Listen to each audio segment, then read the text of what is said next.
tardes a todos y muchas gracias por venir. La verdad es que tenemos, yo voy a decir, un panel de lujo con dos especialistas de políticas que nos interesan particularmente en la Unión Europea, una especialista de los Estados Unidos en el Oriente Medio y un especialista de Rusia en el Oriente Medio.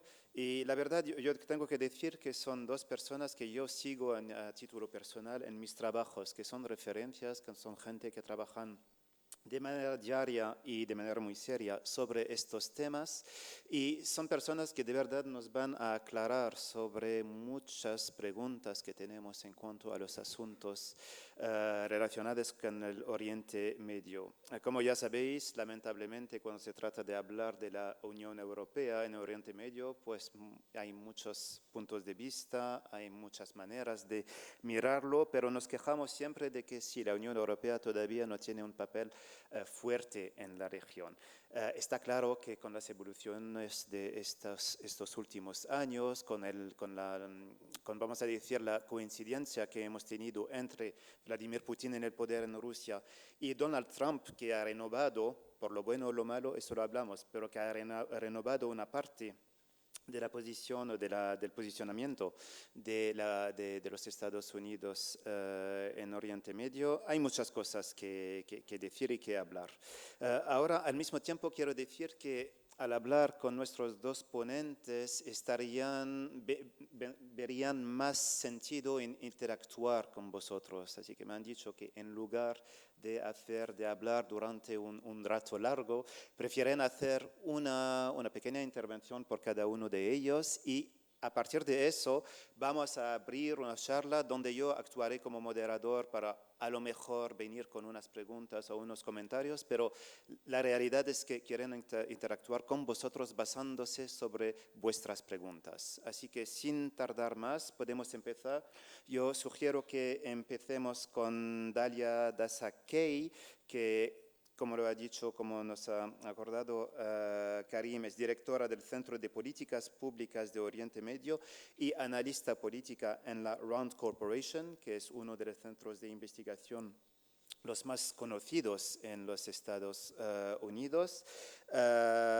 Ha escrito y sigue escribiendo en muchas publicaciones o muchos periódicos muy conocidos, Los Angeles Times, Washington Times, las revistas Foreign Affairs and Foreign Policy, y tal y como lo decía, es una referencia sobre estos asuntos relacionados con con la política americana de Oriente Medio. Así que sin tardar, por favor, Dalia, te escuchamos. Thank you so much. Really gracious of you to host us here in this beautiful, beautiful building. You all are very lucky here in Madrid to have such a beautiful facility to discuss Middle East politics and culture. Personally, looking at the beautiful artwork outside, I'd rather be there or maybe even downstairs where the wine apparently is, but thank you for being willing to join us today. So I'm going to just say a few words about current U.S. policy. And then as we discussed, we hope we can engage in some Q&A. What I'll do, I think, is focus on two things. I'll focus on some areas, when we try to make sense of what the United States is doing in the Middle East now. I think it's important to look at both areas of continuity and areas of change. So first I'll focus on a couple points where I think we've actually seen more continuity than you might have expected from the Obama administration to the Trump administration. But then I'll get to the interesting areas and concerning areas, in my view, where we're seeing some radical departures from the past. And then I'll leave it there, and hopefully that will provoke you enough. And my Russian colleague as well, though I'm not trying to provoke him. So we'll see if we can find ways we can cooperate. So talking about first starting with areas of continuity, I think it's important to note and understand when you're looking at the United States and how we look at this region, that there is continuing concern, first and foremost, with the threat of extremism and terrorism, because that ultimately is what strikes the United States at home. It struck us at home on 9/11. and continues to be a concern to this day, and of course is a major challenge here in Europe and globally. So I think, when the Obama administration kind of passed the torch over to the Trump administration, we saw a good amount of continuity in the counter-ISIS fight, the counter-Daesh fight, to erode the influence of the Islamic State, to ultimately degrade their capabilities, remove the caliphate and their territorial presence, and hopefully to prevent the resurgence of this very dangerous group. So I think we see a lot of continuity. There was the same personnel in place. You saw a lot of continued policies in that area. The other area I think you see a lot of continuity is, for better or worse, Syria, which I think is probably, you could argue, and here is where I may disagree with my Russian colleague, one of the most catastrophic wars we have seen in the Middle East. You have a population where half the population is displaced either internally or regionally. There has been spillover, humanitarian consequences, but spillover that has affected the entire region, including the European continent when you're talking about the refugee and migration stress. So I think Syria has proven to be one of the most horrific wars, but one of the most challenging. What we see in the Trump administration, like the previous administration, is an interest in not getting involved in this conflict. And again, I say for better or worse, because we can debate whether the US should have intervened, whether we could have done anything to stop this horrific conflict. But I think there's general acceptance now that Assad has won, is controlling large parts of the country. And now the issue is how to maintain US interests in that country in this kind of, I wouldn't call it quite post-conflict because the conflict's continuing, but that's the main issue. And I'll just end with the last point of continuity, which really ties to the Syrian issue, which is real fatigue in the United States with the Middle East. There's exhaustion. This is kind of a phenomenon you see across the political spectrum. You see it in popular attitudes. You see it among political leaders. There's not much agreement in politics in the United States right now, but this is one area of agreement where there's real interest in seeing our partners do more in this region. There's a feeling we've fought, 3 wars since 2001, and what do we have to show for it? The region looks as unstable as ever. We've lost blood and treasure. I think one of the most catastrophic wars was the 2003 invasion of Iraq. Really overthrew a lot of the existing order, gave a lot of opportunities to some of our adversaries. And I think there's a wide consensus on this, that, the Middle East is just damned if you do. I don't know how that will translate, but damned if you do, damned if you don't. And so there is an interest in figuring out, can we have regional partners do more of the legwork for the United States to protect their own interest? As someone who follows the Middle East, this concerns me because I think the United States still does have a lot of interest in the region. This doesn't mean we need to be militarily intervening. I very much think we should not be. But there are other ways to stay engaged with this region. But unfortunately, I think we're seeing an overreaction to the military approach of the United States in the past, and a general sense that we need to disengage from this region entirely, which I think is potentially quite dangerous. So those are some of the areas of agreement, you could say, more or less, in US politics today when it comes to the Middle East. Now I'll just end, or just say a few comments on maybe what's the more interesting part, which is where we see really, really serious departures in the Trump administration. I'm going to focus on 2. I'm going to put aside the style of this particular president, which is unprecedented in the United States. I'll leave it there. In terms of Middle East policy, I'll focus on 2 issues. Iran, which, to be honest, pretty much every issue in this region, in the Trump administration, is looked at through the prism of Iran. There's no question in the Middle East that isn't viewed in terms of how will this affect our ability to erode and counter Iranian influence in this region. So I'll focus on Iran, which is the core of the current approach, particularly the withdrawal from the Iran nuclear agreement. And then I'll focus on Israel-Palestine, where I would argue we're seeing the second major departure from, not just from the Obama administration, but probably any previous U.S. administration since the U.S. has been involved in peacemaking in this region. So starting with Iran, I will focus on the Iran nuclear agreement because I think that's where it's most clear, where we've had such a radical shift.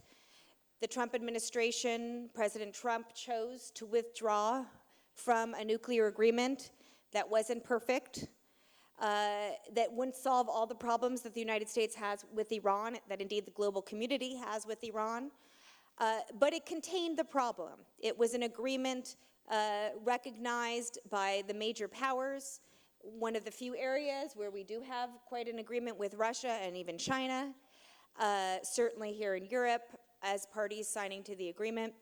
And the president decided, really when he came into office, already talked about it being the worst deal ever, but a year ago, May, decided to formally withdraw the United States from that agreement.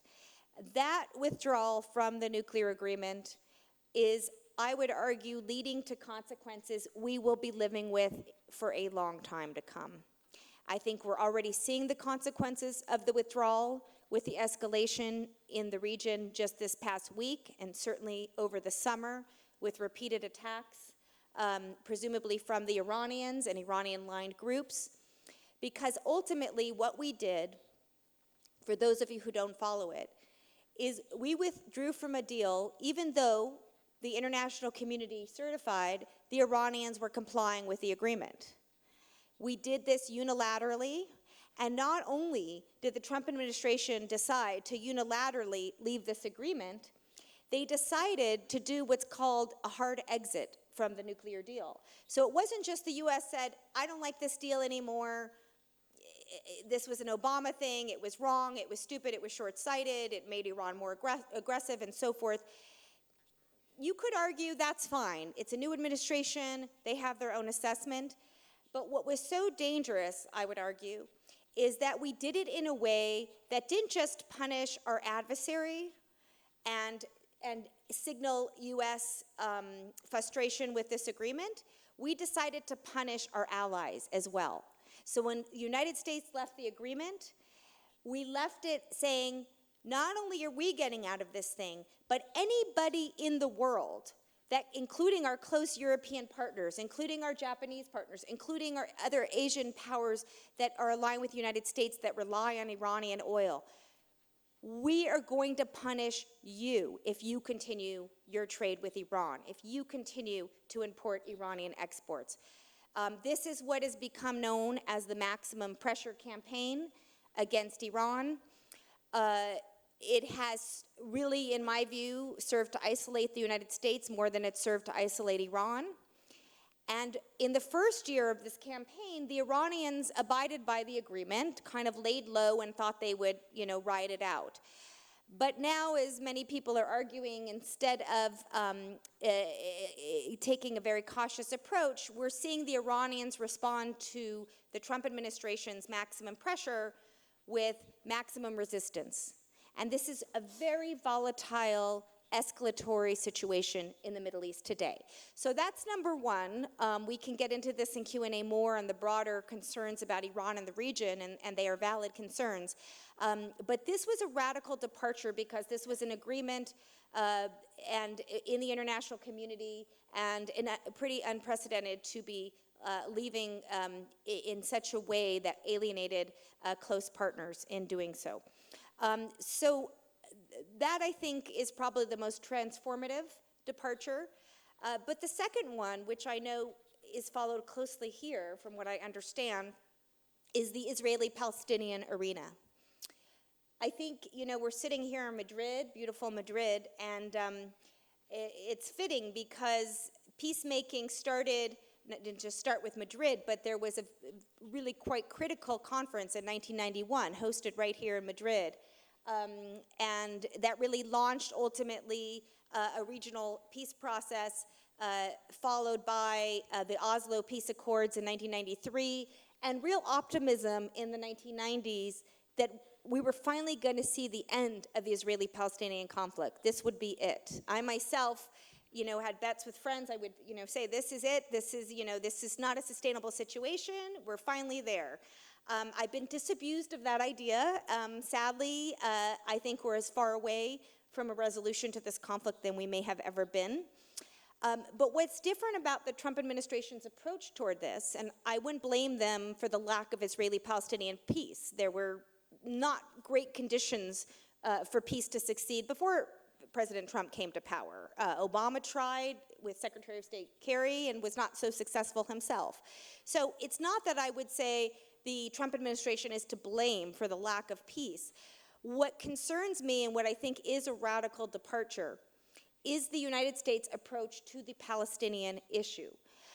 What we've seen in U.S. policy, and of course we don't know what's in the so-called ultimate deal that maybe some of you are reading about in the papers, but we do know what actually has been happening on the ground.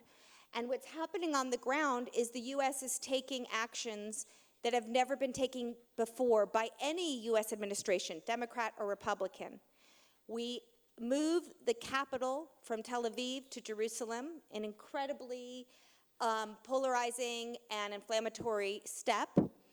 We recognize the Golan Heights, kind of opening the door for potential Israeli annexation in other parts of occupied areas.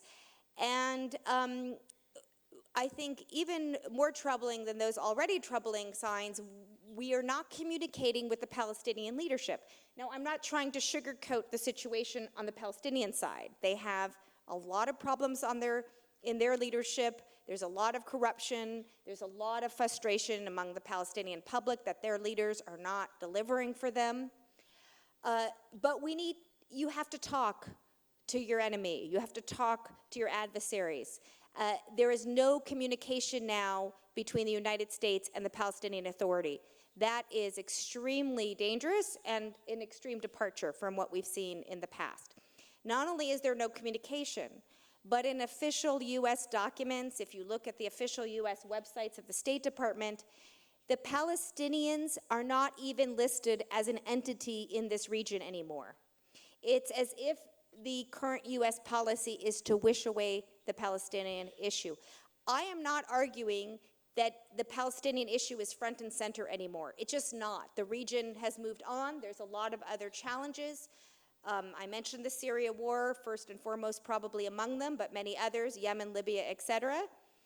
But the idea that you can wish away a problem like the Israeli-Palestinian conflict, I think is extremely unrealistic and extremely dangerous. So I'll just stop with those thoughts about, where we've had some continuity, where we've had change, and don't ask me where things are going, because this might be one of the most unpredictable moments I might have ever been witnessing in the Middle East. Thank you.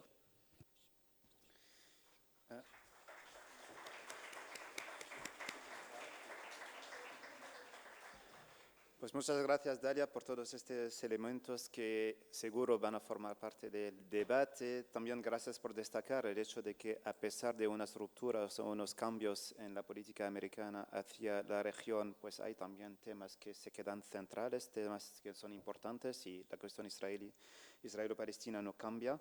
De aquí vamos a decir al enfoque ruso con Yury Barmin, que es director de Oriente Medio y África del Norte en el Moscow Policy Group. También tiene una experiencia amplia en cuanto a su trabajo con varios organismos que incluyen al Consejo de Cooperación del Golfo, y también es autor de análisis de manera regular también en sitios o en publicaciones que son de referencia, que son publicaciones o sitios que conocéis como el Monitor, el Middle East Institute o el Sharq Forum. Así que, Yury, te escuchamos también para tu punto de vista y tus explicaciones sobre el papel de Rusia y la visión de Rusia hacia el Oriente Medio. Thank you very much. I'm very glad to be here today. It's actually my first time in Madrid, so Thank you for a warm welcome and especially warm weather, because it's getting very cold in Moscow these days. Obviously there's a lot to say about Russia's role in the Middle East, Russia's vision in the Middle East, but I think I might just focus on a few things for now, not to, overburden you with my thoughts. I think the first question that I would like to answer is Russia, because we started talking a lot about Russia in the Middle East over the past 4 years. And the question arises, is Russia a newcomer to the Middle East? Because all of a sudden we see Russia appearing in Syria, and from that point on, everything blows up. Russia is everywhere. Russia is the biggest boogeyman in the Middle East. No, I think Russia is not a newcomer to the Middle East. I think the return, it is accurate actually to say Russia returned to the Middle East, because if you look at the Cold War period, Russia was heavily involved in Middle Eastern affairs. Russia heavily invested in regimes, most often in autocratic regimes, supplying them with weapons, supplying them with cash, never asking anything in return, just kind of investing in these regimes just to keep that front against the capitalist, imperialist West going in the Middle East. Obviously, when the Soviet Union collapsed, everything changed. Russia's priorities changed. There was not that much money anymore. There was not that much interest anymore, and there was a true desire to get closer to the West, to really become part of the West that Russia used to fight against, including in the Middle East. But those ties that were created by the Russians in the Middle East during the Cold War, especially with the militaristic regimes, these were the ties that survived the 90s and the 2000s. And if you see how Russia's return to the Middle East is being executed, it's being executed through revival of those ties with the militaristic regimes, with the army elites, with the intelligence circles in the countries that are mostly autocratic and the countries that during the Cold War used to be the Soviet partners. So in that sense, Russia is not a newcomer in the Middle East, which is why Russia has a very good understanding of how things work in the Middle East. Some people say when you go to DC or European capitals, people even tell you that you Russians know how the Middle East works even better than us, even better than we do. That, of course, comes from Russia's very extensive experience in the region. However, I think the return to the Middle East would not have been able without the ambition and the desire of just one person. And I think this entire policy hinges on the ambitions of the one person, who is Vladimir Putin. Without his quite opportunistic and adventurous policies, I don't think we would have seen Russia in the Middle East today. Primarily because the traumas of the Cold War, including primarily the war in Afghanistan, the war that really left a mark, a wound on the Russian population, that is still very strong. So without Vladimir Putin, I would say wisely designing this return to the Middle East, without reminding people of the traumas of the Afghanistan invasion, of the failed Afghanistan invasion, that I think is a very big achievement of his president, of his administration. I would say that today, starting 2015, there were a number of pull and push factors that drew Russia back into the region. Among the push factors, I would definitely name the Arab Spring. And Russia has a very interesting interpretation of the Arab Spring events, because it doesn't see the organic nature of these revolutions that happened across the Middle East. Russia rather interprets them as a continuation of revolutions, as something that was staged from abroad, externally, primarily blaming the West for it. And Russia definitely sees the Arab Spring as the continuation of the color revolutions that were happening across the post-Soviet Union space in the 2000s. So by linking these two series of events, I think Russia really does not have an accurate understanding of what are the root causes of wars in the Middle East, specifically in Syria. And I think it is one of the reasons why Russia is now failing to devise a solution to the Syrian conflict, because Russia sees a solution to the Syrian conflict as a very kind of military political solution, rather than solving the socioeconomic problems that really led to the Syrian war. So this is one of the push factors, is the Arab Spring, that is seen as a continuation of color revolutions. The other one, of course, is a real an understanding that there's a real threat of extremism that could come from the Middle East to Russia, and that concerns primarily the Russian Muslim population, which is, according to some estimates, up to 20% of the Russian population. So that is a huge. So that would be what, up to 25, 28 million people. That's a lot of people, and after the collapse of the Soviet Union, this community has been steadily growing, and it has been becoming increasingly independent from the central government, in a sense, in terms of how they build their own ties with external powers. So in 2015, we came to a point where a lot of Russian citizens were traveling to Syria and Iraq, and there was a real threat of these people coming back and bringing back the extremist ideologies that Russia managed to defeat in Chechnya during a very bloody campaign. That's another push factor. A pull factor, of course, I would say, is an assessment that the Middle East region is full of lucrative opportunities, and specifically Russia was looking here at the Gulf region, which is why its policy now is very kind of expansionist, if I may put it that way, in a sense that there's a military campaign in Syria against primarily a Sunni population, but at the same time, there's a very successful relationship being built between Russia and Sunni monarchies in the Gulf. So the way Russia manages this is, I would say, extraordinary, but the purpose behind this is to really capitalize on its growing political and military clout in the Middle East by finding lucrative opportunities in this region. Has worked to an extent. Russia has managed to draw some investment from the Gulf region. It has managed, obviously, to coordinate policies in the oil market with Saudi Arabia, which in itself is a great achievement for the Russian government, because over the past 25 years, Russia and OPEC have been the biggest enemies, I think, because both have been fighting for the share of the oil market, and seeing the two now coordinating and meeting very regularly in order to, check their positions and check their oil output is something that you couldn't have imagined 20 years ago. It was interesting that Dalia was talking a lot about how Iran is the prism through which a lot of U.S. actions in the Middle East are being interpreted now.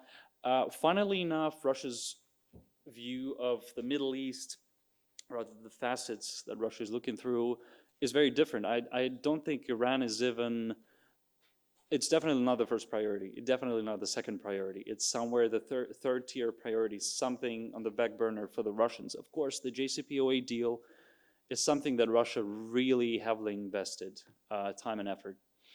But seeing the JCPOA fail, I think, makes Russia unhappy, not because of the fact that this deal fails, but because it might drive Iran politically away from the Russians, which, of course, Russians would like to prevent from happening, because I think one of the biggest achievements of Vladimir Putin's administration is being able to become friends with the regimes, with the governments that normally Russia would not ally itself with.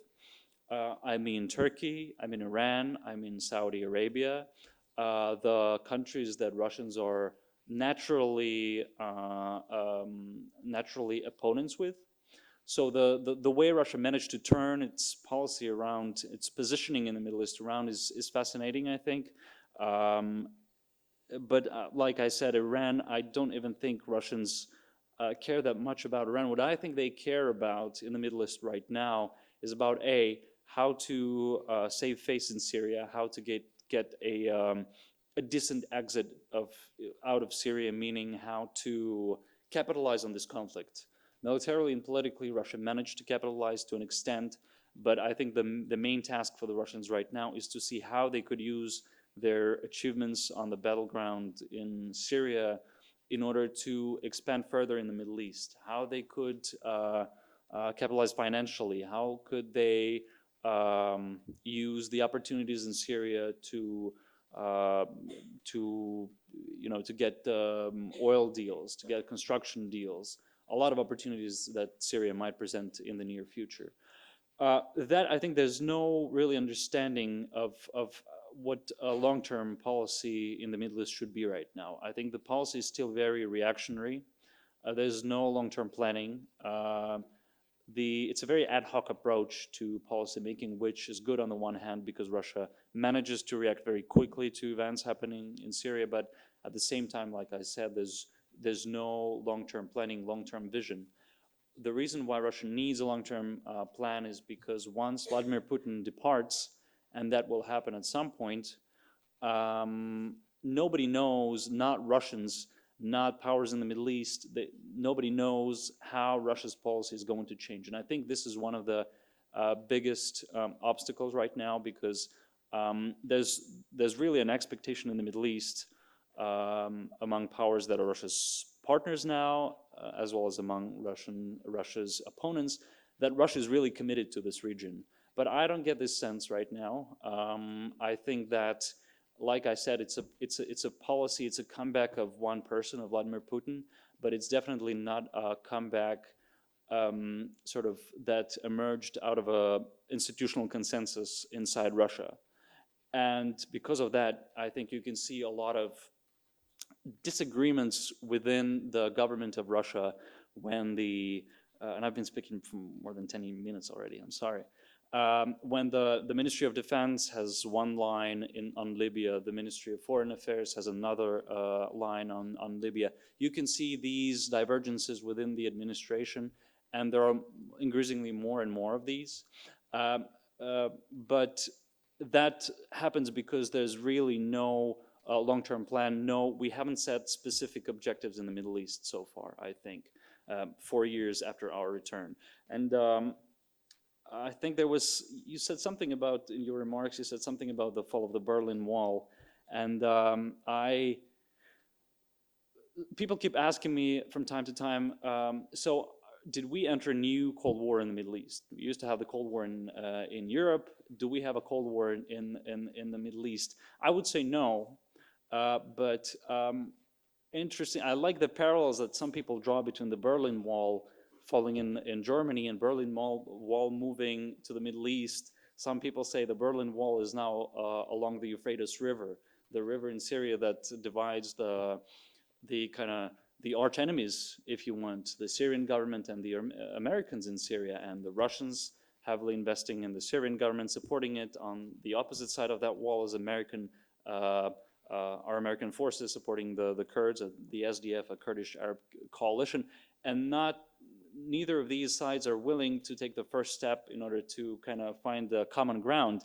So maybe we're seeing a new Berlin Wall emerging in the Middle East. I don't know, time will show. But unfortunately, probably one last remark, I think, is that I think one of the biggest strengths of the U.S. power in the Middle East is that it does have partners, real partners that it can rely on. The Trump administration, of course, departed from this policy to an extent, alienating some of its traditional partners. But I think one of the weaknesses that Russia has is that it does not really have partnerships. Russia is on its own. Iran is not a partner, although Iran, if you look at the map, is the only Middle Eastern country that Russia has sort of borders with through the Caspian Sea.